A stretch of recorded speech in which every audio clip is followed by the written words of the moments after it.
Hello good afternoon दोस्तों, कैसे हैं आप लोग। आज मैं रिएजेंट्स के कुछ ऐसे क्वेश्चंस डिस्कस करने वाला हूं जो आईआईटी जेम 2021 के लिए बेहद इंपॉर्टेंट हैं। आपने रिएजेंट पक्का पढ़ा होगा।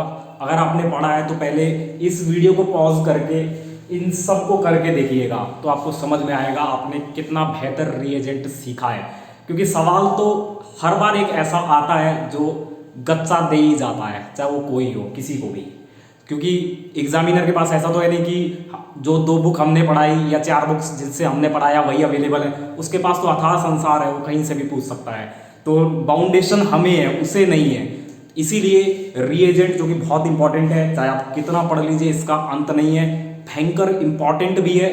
इसके लिए मैं कुछ सवाल लेकर आया हूं जो कि टेस्ट करेंगे आपने कितने बेहतरीन रिएजेंट सीखे हैं। और इनमें से अगर आप 50% रिएजेंट भी ढंग से कर ले जाते हैं तो फिर यकीनन आपकी तैयारी बहुत बेहतरीन है। अगर मैं बात करूं रिएजेंट विक्रांत सर से आपने सीखा होगा, या फिर केमफेक्ट एजुकेशन में जो टीचर्स पढ़ा रहे हैं आपने वहां से सीखा होगा, आपने अपार ज्ञान लिया होगा। लेकिन ये आपकी रियल टेस्टिंग है। अगर आप ये कर गए तो मैं यकीनन कह सकता हूं कि 90% रिएजेंट आप कर गए हैं और अब आपको आईआईटी जेम के पेपर में कतई कोई समस्या नहीं होने वाली। सो सबसे बेहतरीन टेस्ट है ये आपका। मैं कुछ क्वेश्चंस लेकर आया हूँ रिएजेंट के जो एग्जामिनेशन पर्सपेक्टिव से भयंकर इंपॉर्टेंट है। पक्का ही ऐसा वो सवाल डालेगा जिसमें आप जूझेंगे। तो बताइए मुझे किसका क्या होगा, किसमें क्या बनेगा। देखते हैं दोस्तों। देखिए सबसे पहले वाला जो है इसमें ये क्या है, ये एक 5 मेंबर्ड रिंग है और इस रिंग के अंदर यहाँ पर एक डबल बॉन्ड है और ये कीटो ग्रुप है। और यहाँ पर जो रिड्यूसिंग एजेंट आपको दिया गया है ये सोडियम बोरोहाइड्राइड है। आप खूब जानते हैं इसका बड़ा भाई लिथियम एल्युमिनियम हाइड्राइड जो पावरफुल रिड्यूसिंग एजेंट होता है, किसी को नहीं बख्शता है, सबको रिड्यूस कर डालता है एरोमेटिक रिंग को छोड़कर। और एसिड ग्रुप्स को उतना आसानी से नहीं करता, या फिर डबल बॉन्ड और ट्रिपल बॉन्ड्स को, ट्रिपल बॉन्ड को भी कभी भी कर जाता है जब प्रोपारजाइलिक सिस्टम्स हो। प्रोपारजाइलिक सिस्टम आप समझते होंगे अल्काइंस में। बोलो यार, जिस तरह से sp2 एल्कीन में अलाइलिक पोजीशन होती है इसी तरह से ट्रिपल बॉन्ड के जो बगल में sp3 है उस पर जो OH लगा होगा तो फिर वो प्रोपारजाइलिक अल्कोहल टाइप बन जाता है। उसे लिथियम एल्युमिनियम हाइड्राइड को बेहतरीन रिड्यूस करता है। ये उसका छोटा भाई है और ज्यादा सेलेक्टिव भी है क्योंकि ज्यादा मुंह मारता नहीं है, यहाँ वहां ज्यादा नहीं करता है। ये एल्डिहाइड और कीटोन्स के लिए जाना जाता है ना। तो यहाँ पर ये कीटोन है। तो मुझे बताइए क्या होगा इसका प्रोडक्ट। क्या इसका प्रोडक्ट ये होगा? क्या हम केवल इस कीटो सिस्टम को रिड्यूस करके रह जाएं और अलाइलिक अल्कोहल बना ले, या फिर हम इससे भी आगे बढ़ जाएं और हम ये बना दें सैचुरेटेड अल्कोहल बना दें। बताइए क्या बनेगा? बनता ये है। अब मेरे पास, क्योंकि मैं लाइव तो जुड़ा नहीं हूं तो मेरे पास ये तो है नहीं कि आपके कमेंट आ रहे हो मैं वेट करूं। मैं तो रिकॉर्ड कर रहा हूं, जितनी मेरे पास सुविधा है उसी हिसाब से कर रहा हूं। तो देखिए यहाँ पर ये सैचुरेटेड अल्कोहल पे जाके खत्म होता है, कंप्लीट ये खत्म होता है सैचुरेटेड अल्कोहल्स पे। ये इसका फाइनल प्रोडक्ट होगा, इसको मान के चलिएगा। और ये जो रिएक्शन है इसका इनिशिएशन कहां से होता है? इनिशिएशन होता है यहां से, इस चौथी पोजीशन से, इस 4th पोजीशन से। 1 2 3 4th मतलब पहले कॉन्जुगेट एडिशन होती है हाइड्राइड की कॉन्जुगेट एडिशन होगी, इनोलेट बनेगा और इनोलेट फिर इथेनॉल से दोबारा कार्बोनिल सिस्टम में कन्वर्ट होगा और फिर वो कार्बोनिल सिस्टम फर्दर रिड्यूस होंगे और अंत में आपको सैचुरेटेड अल्कोहल मिलेगा।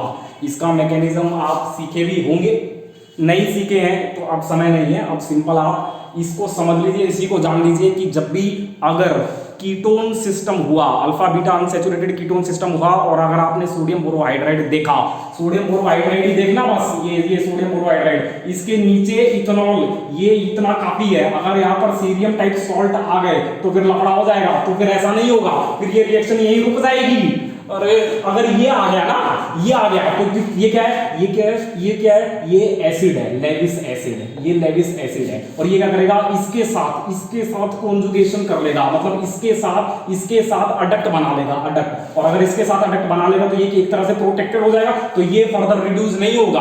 अरे बोलो यार, ये फर्दर रिड्यूस नहीं होगा, बोल तो दो। यही ये केवल ये कीटो ग्रुप रिड्यूस हो जाएगा और ये जो सीरियम 3+ है ये इसके साथ कॉम्प्लेक्सेशन करके इसे प्रोटेक्ट कर लेगा इस डबल बॉन्ड को और इसे रिड्यूस नहीं होने देगा। तो यहां ध्यान रखना, अगर केवल ये है सिंपल सोडियम बोरोहाइड्राइड है तो कंप्लीट रिडक्शन करके सैचुरेटेड प्रोडक्ट, और अगर सीरियम टाइप सॉल्ट है, लेविस एसिड सॉल्ट है, तो फिर लेविस एसिड सॉल्ट, ये एसिडिक सॉल्ट इस इलेक्ट्रॉन रिच सिस्टम के साथ अडक्ट बना के इसे प्रोटेक्ट कर लेंगे, इसे रिड्यूस नहीं होने देंगे। समझे आप मेरी बात? तो ये आपको समझ में आ गया होगा। दूसरा वाला बताइए, दूसरा वाला सवाल, मैं तो सवाल लिख चुका हूं, आप इनको तुरंत सॉल्व कर डालिए।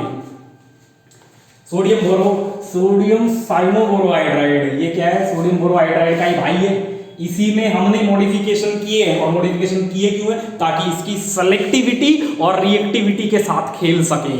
समझ रहे हैं आप मेरी बात? मतलब मैं कीमो सेलेक्टिव रिडक्शन कर सकूं, उसके लिए मैंने इसे क्या किया है? इसे मोर सेलेक्टिव बनाया है, इसे कम रिएक्टिव और मोर सेलेक्टिव बनाया है। बोलो यार, और बोल तो यहाँ पर ये साइनो ग्रुप है ना यार, तो ये क्या करेगा? इलेक्ट्रॉन डेंसिटी इस बोरोहाइड्राइड से खींच लेगा, इस बोरोहाइड्राइड से इलेक्ट्रॉन डेंसिटी को खींच लेगा और इस हाइड्राइड को लेस न्यूक्लियोफिलिक बनाएगा। अरे बोल तो दो यार, लेस न्यूक्लियोफिलिक बनाएगा। तो अब ये वहीं जाके मुंह मारेंगे जहां पर बहुत ज्यादा डेफिशिएंसीज होंगी, मतलब जहां पर डेफिशिएंसी या फिर इलेक्ट्रॉनों की कमी की कयामत आ जाएगी, जहां पर बहुत ज्यादा कमी हो जाएगी इलेक्ट्रॉनों की, वहीं जाकर ये अपना काम करेंगे, अपना रोल निभाएंगे, नहीं तो नहीं जाएंगे। आपने खूब देखा होगा इसे रिडक्टिव एमिनेशन में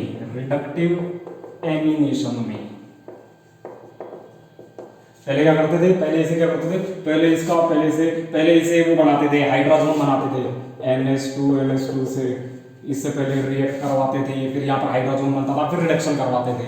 अरे ऐसा ही होता था, आपने अगर पढ़ा हो ढंग से। तो यहाँ पर क्या होगा? इसमें क्या रहता होगा? इस सवाल का क्या होगा ये बताइए मुझे, क्योंकि मैंने अभी बोला कि ये ज्यादा सेलेक्टिव है ये, तो उसी को सेलेक्ट करेगा जो ज्यादा डेफिशिएंट है। तो यहाँ पर दो डेफिशिएंट सिस्टम है, एस्टर और कीटो, एस्टर एंड कीटो। तो आप खूब जानते हैं कीटो ग्रुप ज्यादा डेफिशिएंट होता है, तो फिर ये रिड्यूस किसको करेगा? केवल कीटो को। बोलो यार, केवल कीटो को रिड्यूस करेगा, केवल कीटो को, और कीटो को रिड्यूस करेगा।